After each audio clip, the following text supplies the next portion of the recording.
Students, आज हम बात कर रहे हैं अबाउट टू के बारे में। अबाउट टू के बारे में सबसे पहले हम ये चीज समझेंगे कि अबाउट टू का हम इस्तेमाल किस मकसद के लिए करते हैं। फिर सेकंड नंबर पे हम ये चीज सीखेंगे कि किस तरह के सेंटेंसेस में इसका इस्तेमाल होता है या उर्दू में इसकी पहचान क्या होता है। उर्दू सेंटेंस को देख के हमें कैसे पता चलेगा कि ये अबाउट टू का सेंटेंस है। और फिर तीसरे नंबर पे हम ये चीज देखेंगे कि उर्दू से हम इन सेंटेंसेस को इंग्लिश में किस तरह से ट्रांसलेट करेंगे। ओके, अस्सलाम वालेकुम, welcome to knowledge for students. Students, today we are starting the class number 58 and in today's class we're gonna talk about two। लेकिन स्टूडेंट्स, क्लास शुरू करने से पहले अगर अभी तक आप लोगों ने मेरे चैनल को सब्सक्राइब नहीं किया तो सब्सक्राइब के बटन पर क्लिक कर दें। अगर आपको मेरी वीडियोस पसंद आ रही हैं और अगर आप इनसे कुछ सीख रहे हैं तो प्लीज लाइक एंड शेयर के बटन पर क्लिक कीजिए। और अगर कोई भी कंफ्यूजन होता है या कोई चीज समझ में नहीं आती तो आप लोग कमेंट्स बॉक्स में जाके कमेंट्स कर सकते हैं। तो चले आए स्टार्ट करते हैं हमारी आज की क्लास। ओके, तो चले आए स्टार्ट करते हैं अबाउट टू के बारे में। अब अबाउट टू के दो यूजेस हैं, एक प्रेजेंट में इसका यूज होता है, दूसरा इसका पास्ट में यूज किया जाता है। बट आज अभी फिल वक्त हम जो बात कर रहे हैं वो प्रेजेंट के बारे में अबाउट टू का यूज देख रहे हैं। सो इसकी डेफिनेशन क्या है, ये किस पर्पज के लिए यूज होता है। It is used to express definite plans in the present, के मौजूदा वक्त में डेफिनेट प्लान्स को बयान करने के लिए हम अबाउट टू का यूज करते हैं।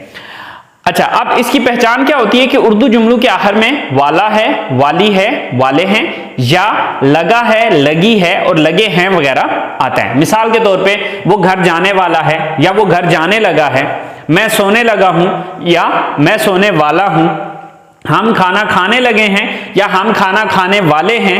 राइट, तो इस तरह के जितने भी सेंटेंसेस हैं वहां पर हम अबाउट टू का यूज करेंगे। सो स्टूडेंट्स, अगर आप ने पिछली क्लास देखी है जिसमें हमने बी गोइंग टू को डिस्कस किया, तो बी गोइंग टू की डेफिनेशन अगर आप देखें तो उसकी डेफिनेशन और उसकी पहचान आपको सेम एज इट इज यही नजर आएगी। ओके, अच्छा, अब आप में से बहुत से स्टूडेंट ये चीज सोच रहे होंगे कि सर अगर इसकी डेफिनेशन और इसकी पहचान सेम है तो be going to and about to में फर्क क्या है। तो यहां पर थोड़ा सा छोटा सा एक डिफरेंस आता है। वो छोटा सा डिफरेंस क्या है कि अबाउट टू हम वहां पर यूज करेंगे जो काम हम कुछ ही टाइम के बाद हम करने वाले हैं, यानी कि बहुत ही शॉर्ट टाइम के बाद वो काम करने वाले हैं, तो वहां पर हम अबाउट टू का यूज करेंगे। लेकिन बी गोइंग टू में ऐसा नहीं है। बी गोइंग टू में टाइम का कोई इशू नहीं है कि जी कुछ देर के बाद करने वाले हैं या फिर ज्यादा देर के बाद करने वाले हैं। ठीक है, मिसाल के तौर पे हम एक कारोबार शुरू करने वाले हैं या हम एक नया कारोबार शुरू करने वाले हैं।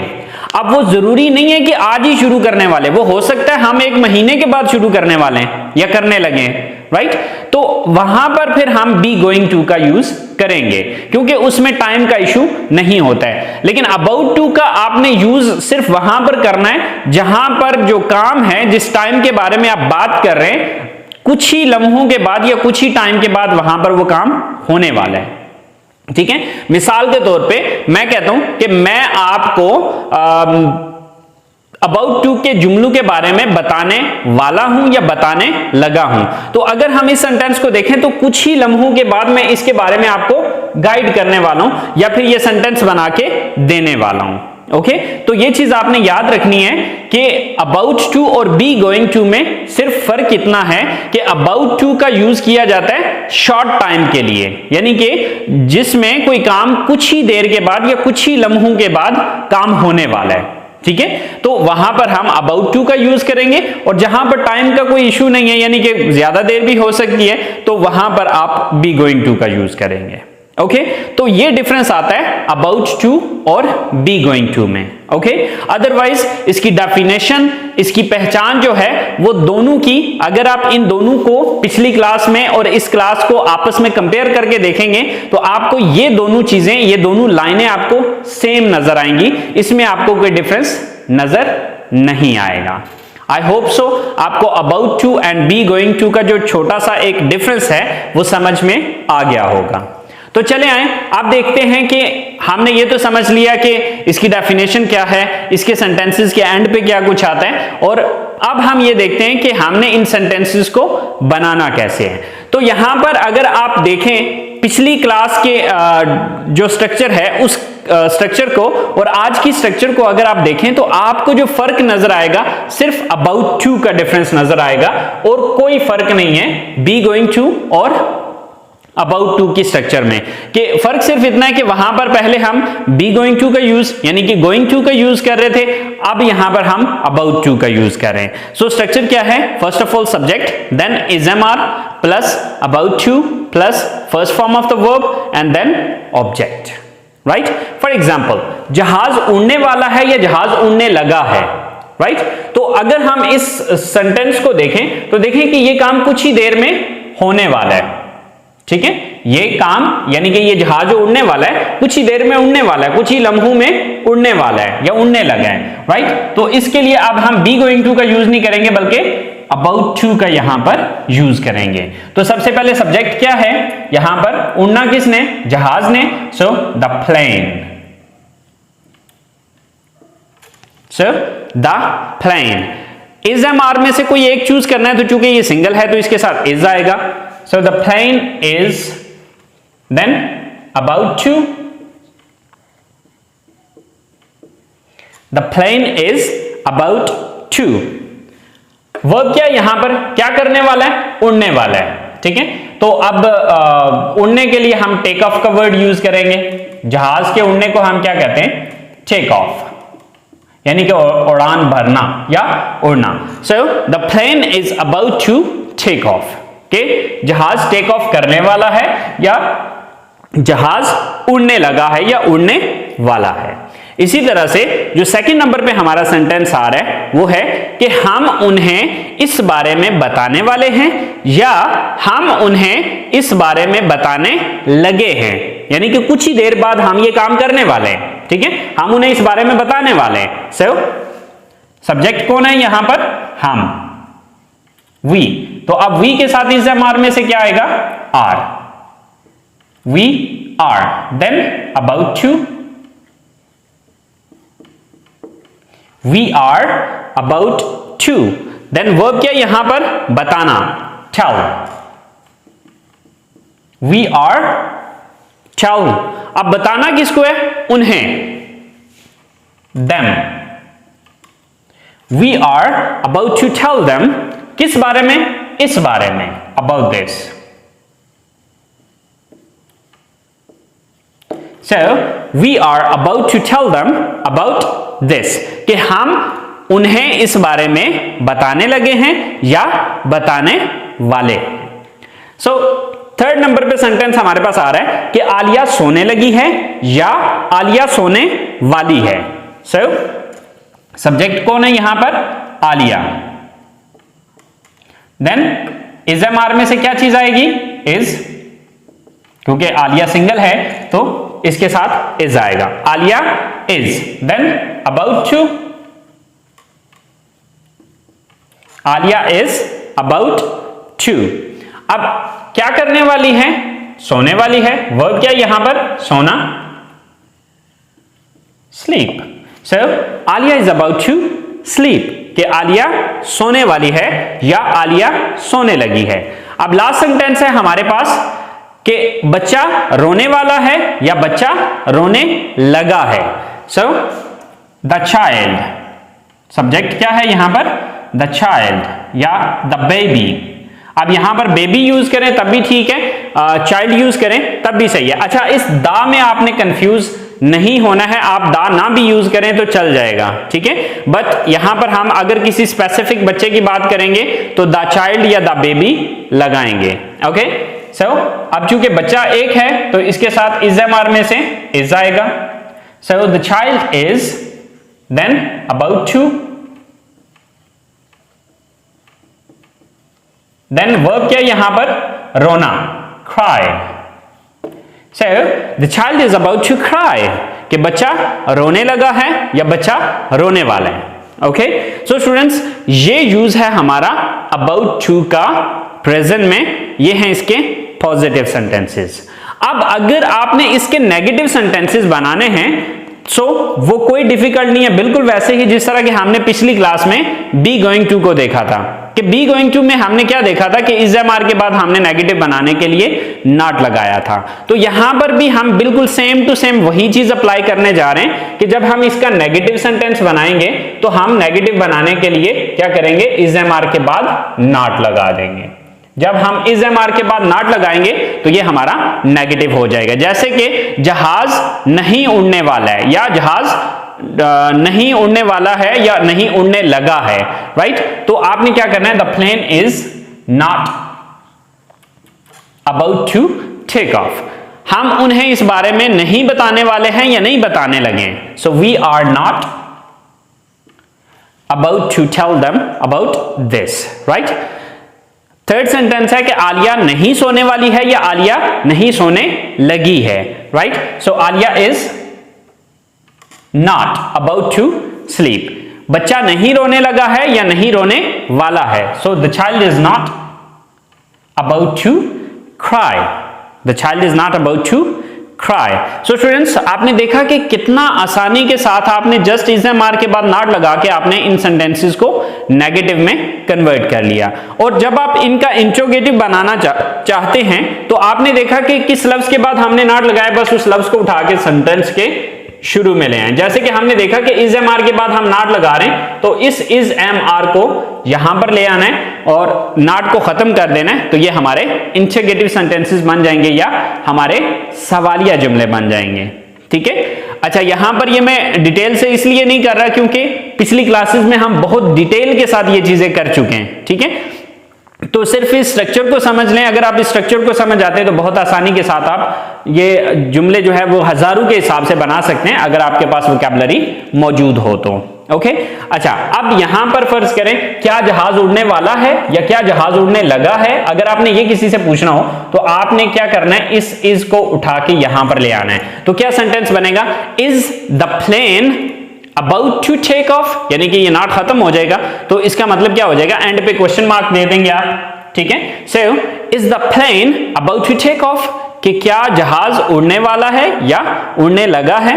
इसी तरह से क्या हम उन्हें इस बारे में बताने वाले हैं या बताने लगे हैं, तो क्या करेंगे, इस आर को उठा के यहां पर ले आएंगे। तो क्या हो जाएगा, are we about to tell them about this, कि क्या हम उन्हें इस बारे में बताने वाले हैं, और एंड पे क्वेश्चन मार्क कर देंगे। और इसी तरह से आलिया क्या आलिया सोने लगी है या क्या आलिया सोने वाली है। सो यहां पर ये इज उठा के यहां पर ले आना है। तो क्या हो जाएगा, is Alia about to sleep, क्या आलिया सोने वाली है, यानी कि ये नॉट खत्म हो जाएगा यहां से, ठीक है।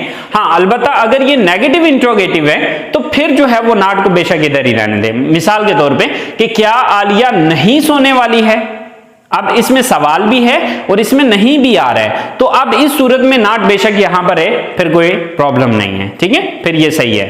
अच्छा, इसी तरह से क्या बच्चा नहीं रोने वाला है या नहीं रोने लगे, सो इज को यहां से उठा के यहां पर ले आना है। तो सेंटेंस क्या बनेगा, is the child about to cry, right. क्या बच्चा रोने वाला है या क्या बच्चा रोने लगा है, और एंड पे क्वेश्चन मार्क दे देना है, राइट। तो ये आपने देखा कि कितनी आसानी के साथ अबाउट टू के इंट्रोगेटिव सेंटेंसेस बन गए। तो स्टूडेंट्स, ये है हमारा अबाउट टू का प्रेजेंट में यूज। तो आई होप सो आपको ये चीज समझ में आ गई होगी। अब हम जरा बात कर लेते हैं अबाउट टू का यूज पास्ट में, कि अबाउट टू का हम पास्ट में किस तरह से यूज करते हैं। Okay, so about to in past, के पास्ट में अबाउट टू का यूज कैसे किया जाता है। अब अगर आप इसकी डेफिनेशन लिखें तो सिंपल जो चेंज आएगा, सिर्फ प्रेजेंट की जगह पास्ट लिखा जाएगा, बाकी सारे की सारी डेफिनेशन यही रहेगी। क्या होगा कि it is used to express definite plans in the past, कि गुजरे हुए वक्त में डेफिनेट प्लान्स को बयान करने के लिए हम अबाउट टू का इस्तेमाल करेंगे। ओके, उर्दू जुमलों में क्या होगा कि उर्दू जुमलों के आखिर में क्या आ जाएगा, वाला था,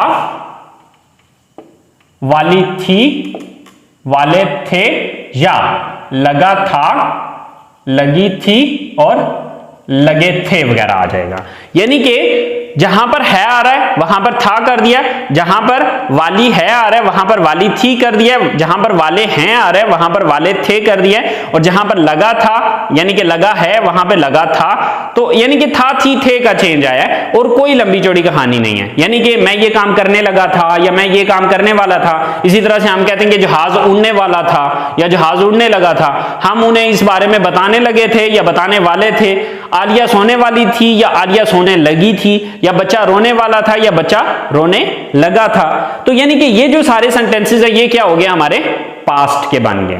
ठीक है, तो ये क्या हो जाएगा, यहां पर भी हम अबाउट टू का यूज करेंगे, लेकिन जब हम इसको इंग्लिश में ट्रांसलेट करेंगे तो फर्क क्या आएगा कि इज एम आर चूंकि फर्स्ट फॉर्म है तो इसको हम प्रेजेंट में यूज कर रहे हैं, तो इसको जब हम पास्ट में यूज करेंगे तो इज एम आर की सेकंड फॉर्म यूज करेंगे, क्योंकि आपको पता है कि पास्ट में हमेशा सेकंड फॉर्म यूज होती है। ठीक है, तो यहां पर हम इज एम आर को हटा के इसकी जगह पे वाज और वर लगाएंगे। ठीक है, वाज और वर लगा देंगे, वाज और वर। ठीक है, तो इज एम आर को हटाना है और इसकी जगह पे आपने वाज वर यूज कर लेना है। बाकी और कोई चेंज नहीं है, कोई लंबी चौड़ी तफसील नहीं है इसकी। ठीक है, बाकी सारे का सारा सेम टू सेम यही रहेगा जो कि हम पिछली क्लासेस में पिछली क्लास में या पिछले सेंटेंसेस में देख चुके हैं। ठीक है, जैसे कि जहाज उड़ने वाला है, the plane is about to take off, लेकिन जहाज उड़ने वाला था, अगर था करते हैं तो इस इज को हटा के इसकी जगह पे हम लगा देंगे वाज। आपको ये तो पता है कि किसके साथ वाज यूज करना है और किसके साथ वर यूज करना है। ठीक है, so the plane was about to take off, not यहां पर तब लगाना है कि जब नेगेटिव बनाएंगे तो। ठीक है, so the plane was about to take off, के जहाज उड़ने वाला था। इसी तरह से हम उन्हें इस बारे में बताने वाले थे तो आर को हटाना है और इसकी जगह वर लगा देना है। ठीक है, we were about to tell them about this, और अगर नेगेटिव बनाना है तो फिर नॉट को रहने दे, अगर सिर्फ पॉजिटिव है तो इस नॉट को हटा देना है। तो we were about to tell them about this, के हम उन्हें इस बारे में बताने वाले थे। इसी तरह से Alia is about to sleep, so Alia was about to sleep, Alia was about to sleep. इसी तरह से द चाइल्ड इज, तो चाइल्ड वॉज हो जाएगा। So the child was about to cry, कि बच्चा रोने वाला था। तो आपने देखा कि हमने इसको पास्ट में सिर्फ वाज वर लगा देने से ये पास्ट में कन्वर्ट हो गया।